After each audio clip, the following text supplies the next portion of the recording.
Hi, everyone. This is Jeff with the Two Curries and a Ranch podcast. I am not here with the Two Curries today because Rita is traveling. She's actually over in India, so we'll talk about her trip when she gets back. But originally, we were going to take the next month off and not post another episode until mid May. We even talked about that in the show notes for our last episode. But to take you a little bit behind the scenes here, one of the things that we do is we record episodes for 45 to 50 minutes at a time. And then I take that content and edit it down to 24, 25 minutes most of the time.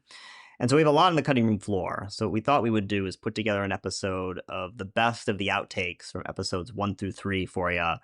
So our first episode, our very first episode, was Indians in an Arctic Freeze. So in this episode, we talked about Nina leaving her packages out to freeze for days at a time, the animals in Nina's house running through the walls, bat houses, flavor and food, you name it, we talked about it. So here in the outtakes, we've got a couple of short stories about the Arctic freeze, and then, excuse me, a longer one. And then we also have more of our conversation about how sometimes I'm a little bit picky when it comes to food. Sometimes. Here are the outtakes from episode 1.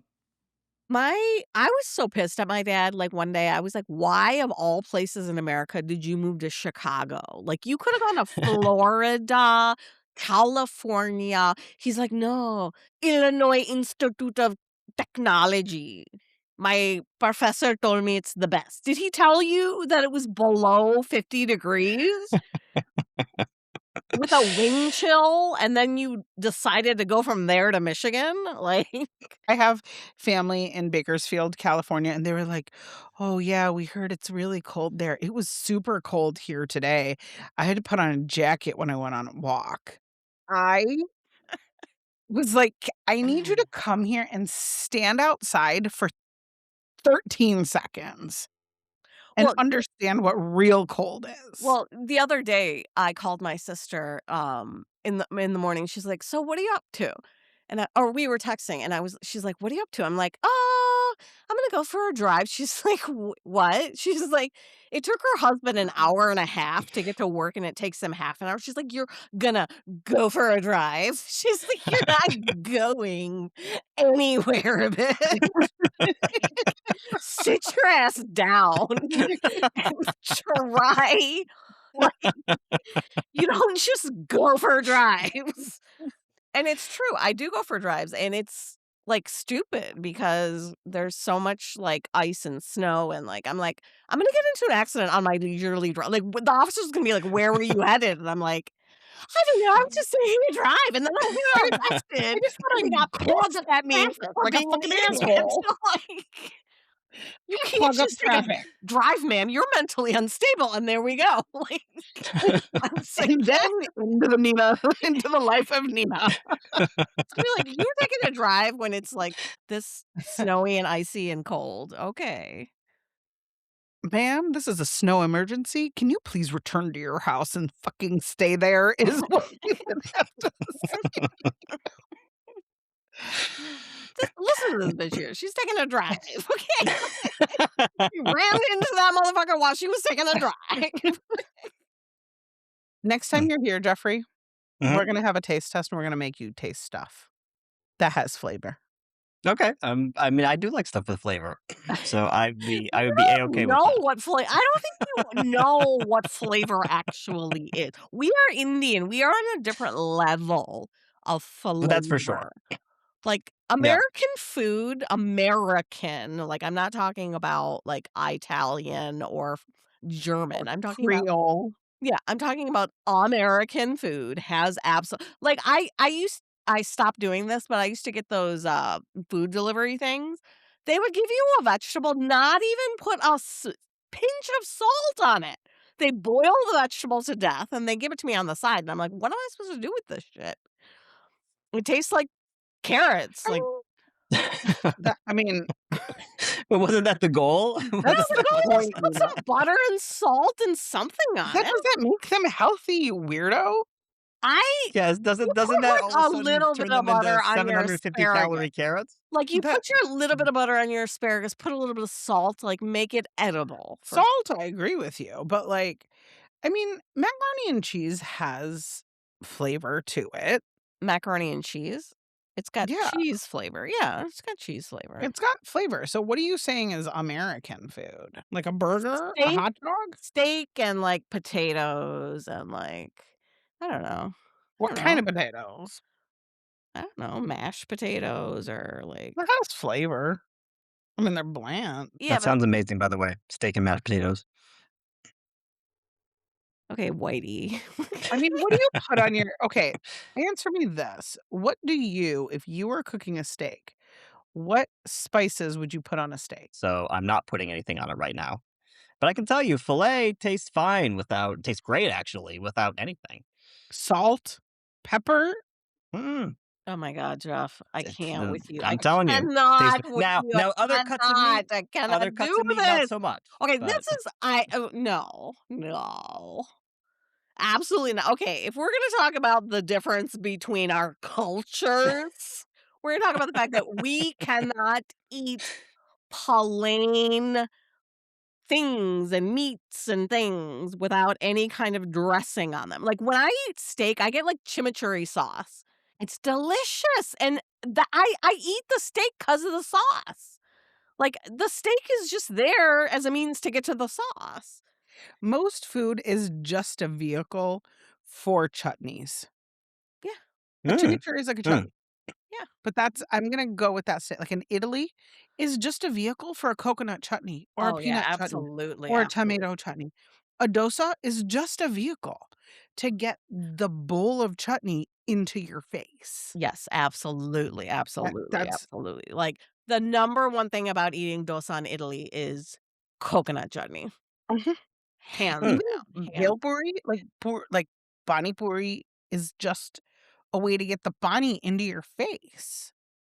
And Pani the puri is pani is essentially spicy like, it's like these spicy cups of what is it made out of?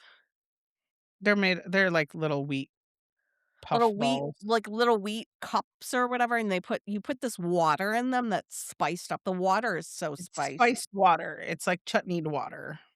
It's delicious. Gimme God. Mm. We're gonna have to take you to Nihi's next time you come, I'm not taking that Jeffrey. man to Nihi's. I am not taking this white, unappreciative, flavorless man to Nihi's and have him have He's some kind of ranch. ulcer. He There's has flavor. He has flavor, Nina. He's ranch.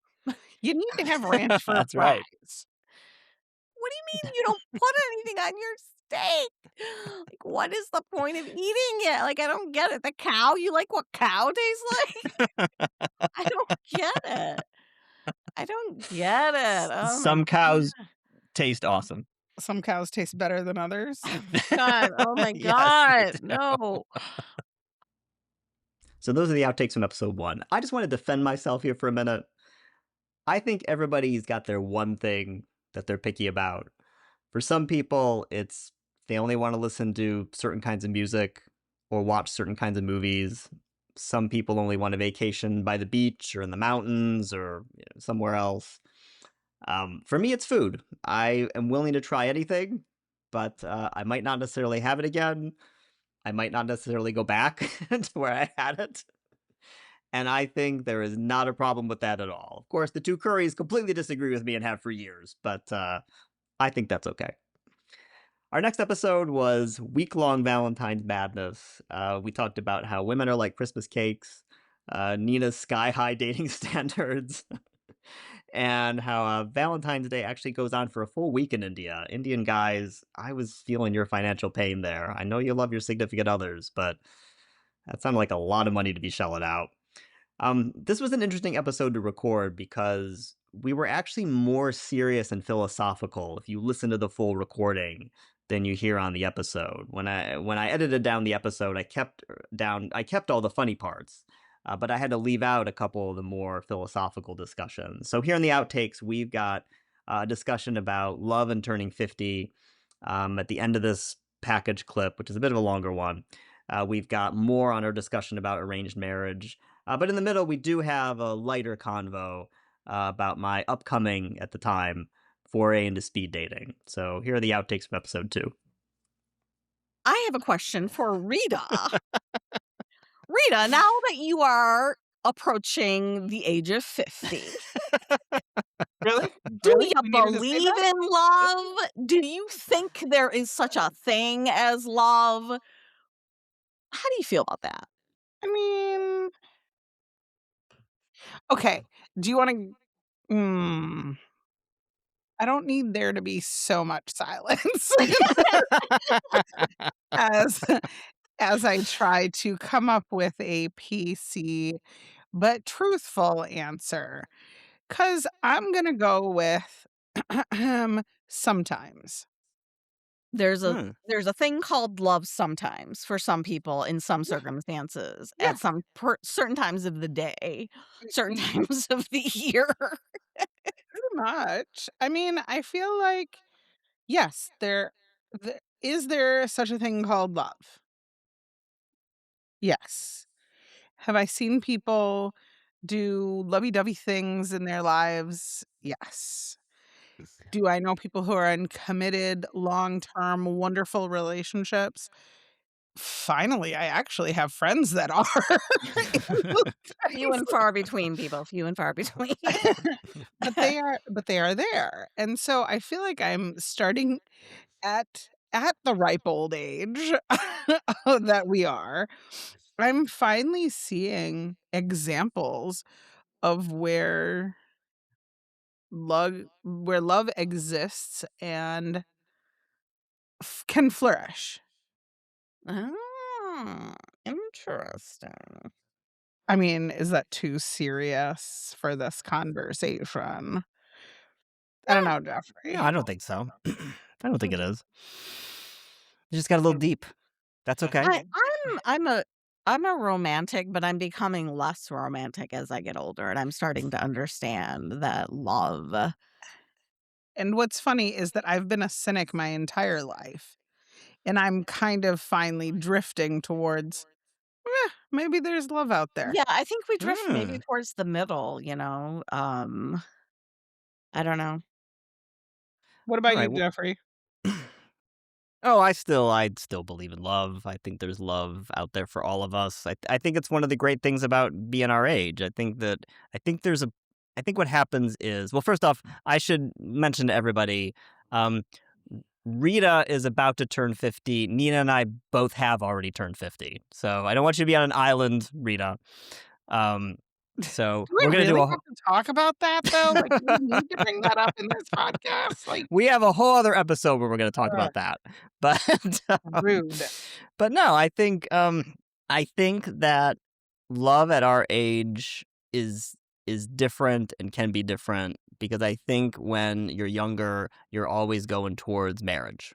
Right? That's the ultimate goal. You want that. You've seen other people have it. It's something you've dreamed about. And not that you can't necessarily have that at 50, but I think that now there's a lot more options out there. It's more like, well, you could get married or you could you could end up just living together or you could but not getting married or you could live separately but both live down the street or you could live separately but you're an hour away. I think there's a lot more options out there. And so that's why I am continuing to be optimistic about love for all of us who are our age, Can because I we think there's stop more options. saying our age? Like, I really feel like that puts us into the, what is that? The ourtime.com kind of category? Rita, we are there. I'm sorry to tell you.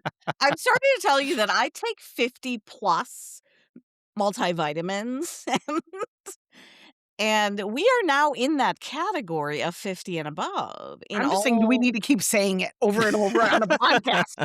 Okay? I'm not saying that we're not there. I'm just saying.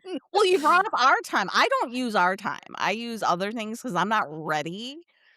Because when I see someone over 50, I'm like, "Ooh, he's too old for me." And he's not, and that's the thing. The thing is, I'm still shooting for men who are either 50 or below 50, like, in their 40s is what I like. Late 40s is perfect for me. When they hit that 50 mark, I'm like, "Woo, that man's well, old." well, let I me know, ask you. hypocritical. Well, let me ask you too for some advice because I am going this month to go speed dating. which I did last year. Had a lot of fun doing it. Didn't meet anybody, but definitely wanted to do it again. And there are three different age categories for speed dating. One is 24 to 49, which I've officially aged out of, but we all look very young here. And so there's still the possibility I could fib and go to that age group if I wanted to. I don't think I'd be checking my ID. There's 40 to 59. Perfect. We're smack dab in the middle of that. And then there's 50 to 79. Okay, no. Should I go for just one of those? Should I go for You're two of going in the them? middle category, Or all middle category. three? Go for it. No, please, Jeffrey. Let's start with the first two categories. Okay, we're not gonna open the door to 80-year-olds yet. Okay, we're gonna wait on that until we're well past 50. Okay, we're not. I veto that. I veto the third option. Okay. You're done. No, All right. this is not improv where I say yes and. Okay, this is absolute veto. You're not allowed. I don't even want to entertain the idea because I also feel like it's going to be a room full of 80-year-old men Who want 50-year-old women. who want 50-year-old women. Oh, Yeah. good point. So I'm Mhm. not sure that there's going to be too much of a selection. Or there's gonna be 75-year-old women who want 50-year-old men. All right. So, the 40 to 59 on the money. For now, we're gonna skip the 50 to 79. For now. Um, We'll should wait. I also We'll s- wait. should I also, should I also skip the 24 to 49? No, I think you should do that. I think I mean, you have a couple I of mean, good you stories out can of do that. that, because you can date someone younger than you. It's not a Yeah. big deal, you know? Yeah. We can All all right. date people younger than us, Nina. Yeah, we can. Of course we can. Mhm. We Mhm. should. I encourage it. I encourage us all to think lower. What is the white guy's take on arranged marriage? It's interesting because I feel like it depends who's doing the arranging. So I feel like if you have parents or relatives who look at you and say, "I see what kind of person you've become. I see what kind of a person you're going to be over time. I can kind of predict that based on other relatives in the family." I could see them thinking, "Okay, I'm going to find somebody that I think is really good for who you are individually." I could also But see another thing, which is, and I think this is especially true probably for mothers, which is my son needs somebody like me. That's the only way he's going to survive in this world. So the mom wants to pick a woman that's a lot like her. Do you really think that? oh I'm yeah, I guessing. think a I'm lot just of guessing. women think I that. Because The I feel other like thing that but I was there's a difference between an arranged meeting where people kind of like introduce you and then you take it from there and start dating that person. But what I'm talking about is an arranged marriage where you're Yes. not dating. You just Yeah. meet that person a couple times and you just get hitched. The interesting thing about arranged marriages is because you are forced to compromise and because you are forced into a situation, I think it's very L it very much you could very much fall in love with that person. You could very much compromise to the point where that person's okay for you, as long as he's not a psychopath or a wife beater or whatever, There is something to be said for the fact that you have to make a best of this situation. You are going to be with this person for the rest of your life. So you either play or you don't. And in a Right. time where this was happening a lot, divorce wasn't an option. Now that divorce is an option, it might be a lot it's different. Even in India, it's different. I was gonna say, I mean, I feel like people who are, getting their marriages arranged for them are doing the arranged meet thing a little bit more, right? They're meeting a couple 2 times, 3 times before they say yes. Um, I do think those folks, as they walk into it, are spending more time thinking about, like, I don't think you go into an arranged marriage thinking you're gonna get a divorce. I think you go into an arranged marriage thinking that this is really gonna be it. But I do feel like there's a little bit of a pressure valve in current society where there's a little bit of an option that you can get divorced and it's not gonna be horrible. But I think Nina's right. Like, when our parents got married, there wasn't any of that. That wasn't gonna happen. You weren't gonna get divorced. You either figured out how to live together, or Or you you figured were out how to like each other, right? Like, there either you just coexist, or you actually like that person as a person. And I think we've in our friend circle, we've seen the gambit of families that where their parents actually like each other, love each other, and parents that for whatever reasons have actually separated. There is the whole, I think, spectrum of that. But I think now at least in India, it's not necessarily the absolute norm to be arranged marriage. It's called a love marriage now. So, Mm. oh, they had love marriage. Okay, it's fine. Mhm. Right? Like, it's way more accepted than it was 15 years ago. So even as of 15 years ago, arranged marriage was still pretty common? It's still pretty common. It's still the Yeah. predominant way I think people are getting married in India. Mhm. in India. So those were our episode 2 outtakes. Just an update on my speed dating foray. It was not a success.